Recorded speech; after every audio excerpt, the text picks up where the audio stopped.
Hello friends, welcome back to our channel explainer angel.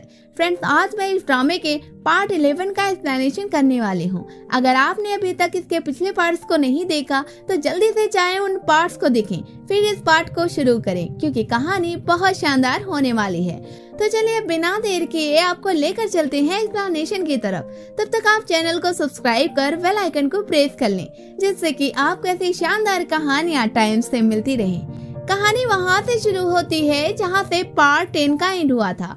हम देखते हैं उस ब्लैक मैजिक की वजह से ऑन बेहोश से पड़ी होती है, एक तरह से वो बेजान सी हो गई होती है। अब ये बात जब लुआंग और बाकी घर वालों को पता चलती है तब वो काफी परेशान होते हैं। ठंडे पानी से ऑन को पोछा लगा रहे होते हैं, जिस वजह से ऑन को ख्वाब में ही ऐसा लग रहा होता है कि वो पानी में डूब रही है और किसी ने उसके पैर को पकड़ रखा है और वो बाहर निकलना चाह रही है लेकिन निकल नहीं पा रही। यही ख्वाब की वजह से उसकी बॉडी हिल रही होती है।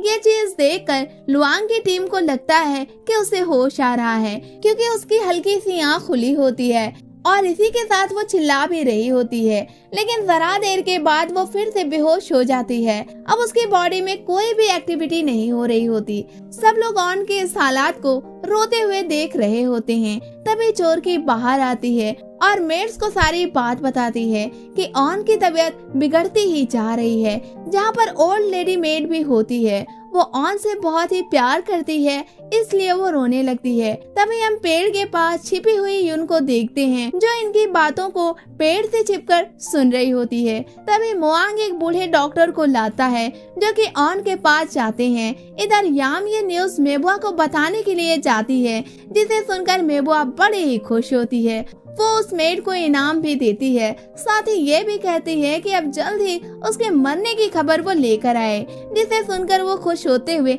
यहाँ से चली जाती है क्योंकि यून को गोल्ड का गिफ्ट जो मिला था। इधर लुआंग के घर में सब रो रहे होते हैं और काफी परेशान भी होते हैं क्योंकि डॉक्टर की दवाएं भी ऑन पर बेअसर होती नजर आने लगी थीं।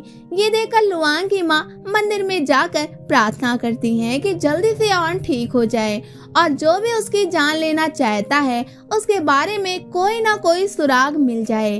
अब इसके बाद सब लोग ऑन के पास बैठते हैं जहाँ पर सारे मेड्स भी होते हैं। इनमें एक बुजुर्ग मेड होता है। उसको ऑन को देखने के बाद ये शक होता है कि ये बीमार नहीं है बल्कि इस पर कोई ब्लैक मैजिक किया गया है, जो कि पोटली बनाकर कहीं पर रखा गया है। अब ये बात सुनने के बाद सारे ही लोग रूम के अंदर से बाहर तक तलाश शुरू कर देते हैं, जिसके बाद बाहर लुआंग की टीम को वो ब्लैक मैजिक की पोटली दफन हुई मिलती है और इसी जगह पर दोनों मेड्स ने कुछ दिन पहले यून को भी देखा था। इस तरह ये लोगों को शक हो जाता है इनमें कहीं ना कहीं यून का हाथ है। यून किसी से मिलकर इस काम को कर रही है। फिर अब मोआंग के गुरु को बुलाया जाता है, जो कि बैठकर मंत्र को पढ़ते हैं। तब उस पोटली से रोशनी निकलती है, जिससे ये कंफर्म हो जाता है कि इसके जरिए ही ऑन को मारने का प्लान था। अब गुरु अपने मंत्र से इस पावर को खत्म करके ऑन को फिर से ठीक करना चाहते हैं। उधर मेबुआ वाले तांत्रिक भी पढ़ने बैठे होते हैं। इस तरह दोनों तांत्रिक की आपस में भिड़ंत हो जाती है, लेकिन गुरु की पावर इतनी ज्यादा होती है कि उनके मंत्र पढ़ते ही तांत्रिक के पास तूफान आने लगता है। तभी ब्लैक धुआं ऑन की बॉडी से निकलता है और सीधा ही तांत्रिक की बॉडी में इंटर करता है, जिसके बाद उसके मुंह से ब्लड आने लगता है। अब अपनी पावर से गुरु को तांत्रिक का पता लग जाता है। वो सीधा ही लुआंग की टीम के साथ तांत्रिक के पास पहुंच जाते हैं, जहां पर दोनों बाहुबलियों की जादू वाली लड़ाई होती है।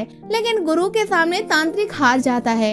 वो अपनी बॉडी को फॉग में चेंज करते हुए यहाँ से भाग निकलता है। यहाँ तक कि गुरु के सवालों का जवाब भी नहीं देता, वो छिपकर भाग रहा होता है। अब उसे भागता हुआ देख गुरु ऑन के पास सबको भेजते हैं। खैर अब सुबह होती है, ऑन को होश आ जाता है। ये देखकर सबके चेहरे पर खुशी की लहर दौड़ पड़ती है। ऑन उठकर बैठी होती है, सबसे हंस बोल रही होती है। इन सब में एक नजर लुआंग पर भी डालती है, जहां पर उसे प्यार भरी नजरें खुशी के साथ देख रही होती हैं। खैर अब सब लोग ऑन को आराम करने के लिए छोड़कर बाहर आते हैं, जहाँ पर लुआंग सबको काम देकर ऑन के पास जाता है और कहता है कि उसे पानी में मेबुआ ने ही गिराया था, जिस पर ऑन ना ही हाँ करती है और ना ही ना कहती है। वो बस कुछ कह ही नहीं पाती। हालांकि इस बात का पूरा शक अब लुआंग को हो जाता है। इधर सारे मेट्स मिलकर एक प्लान के तहत युन को पकड़ भी लेते हैं कि कंफर्म तरह से युन ने ही इस मंद को दफन किया है या फिर कोई और। लेकिन युन पकड़े जाने के बाद वो नाम को नहीं बोलती कि किसके कहने पर उसने ऐसा किया है। युन की इस बात को सुनकर लुआंग कह देता है कि जब तक ये सच न बताए और सारी बातें क्लियर न हो जाए तब तक इसे कैद रखो, और ऐसा ही होता है। उधर मेबुआ को ये फेक खबर भेजी जाती है कि ऑन की तबीयत बहुत ज्यादा ही खराब है, लगभग वो मरने ही वाली है।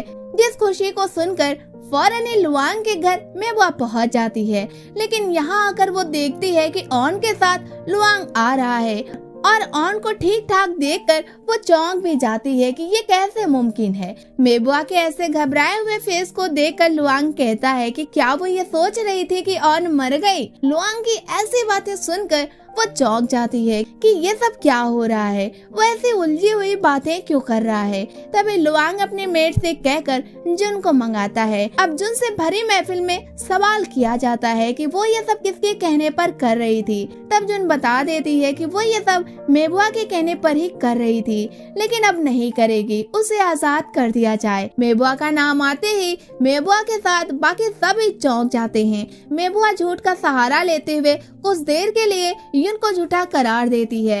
इस बात पर लुआंग कहता है कि ये साफ बता रही है कि कपड़े को लपेटकर ऑन के रूम के नीचे दफन करने के लिए तुमने ही कहा था। ये सुनकर मेबुआ कहती है कि ये साफ झूठ बोल रही है, इसके लिए इसे सजा दी जाए। मेबुआ की ये बात सुनकर लुआंग की माँ युन से कहती है कि तुम्हें पता है कि राजकुमारी पर झूठे इल्जाम लगाने की सजा क्या होगी, जिस पर युन खामोश नहीं होती। वो कहती है कि इसकी जांच करा ली जाए, इन्होंने ही कहा था। युन की सच्चाई के सामने मेबुआ का झूठ दम तोड़ता हुआ हमें नजर आता है। तभी मेबुआ बाजी को पलटती है और ऑन पर इल्जाम लगाने लगती है कि इससे ऑन ने ही ऐसा कहा होगा, क्योंकि ऑन मेबुआ से नफरत करती है, इसीलिए वो इस हद तक चली गई। साथ में ये भी बता देती है ऑन पिटॉस से लव कर रही है, वो भी सबसे छिपकर। ये बात सुनकर ऑन रोते हुए उसे देखने लगती है और कहती है कि उसे शर्म नहीं आई ऐसी बातें करते हुए। फिर ऑन भी सबके सामने बताने लगती है कि उसने उसको पानी में गिराकर डंडे से मार मार कर कैसे डुबाया था। वो अपनी आखिरी सांसें लेते हुए लगभग मरने ही वाली थी, लेकिन शुक्र हो लुआंग का जो आकर उसे बचा लिए। ये कहकर वो रोने लगती है कि उसके जान की तो मेबुआ खुद ही दुश्मन बनी है, ऐसे में ऑन बेचारी क्या खाक उसे दुश्मनी करेगी। ये सुनकर वहाँ के लोग हैरान हो जाते हैं। मेबुआ लुआंग को देखते हुए कहती है अब तो तुम्हें शादी से इनकार करने का अच्छा बहाना भी मिल गया है, न कि पथू मेरे हर वक्त साथ रहती है, उससे भी मेरी सच्चाई पूछ सकते हो। लेकिन इतने गेम प्लान लुआंग को समझ में नहीं आते और न ही लुआंग की माँ को। लुआंग कहता है कि अब तो मुझे ये बात बड़ों के बीच में रखनी होगी और हो सकता है कि हमें जंग भी करनी पड़े।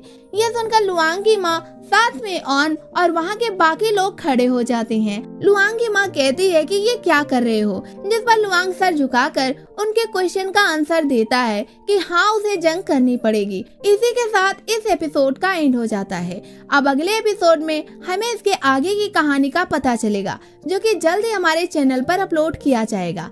इसलिए आप चैनल को सब्सक्राइब करके रखें, बेल आइकन को भी प्रेस करके रखें, जिससे कि वीडियो अपलोड होते ही सबसे पहले आपके पास पहुंचे।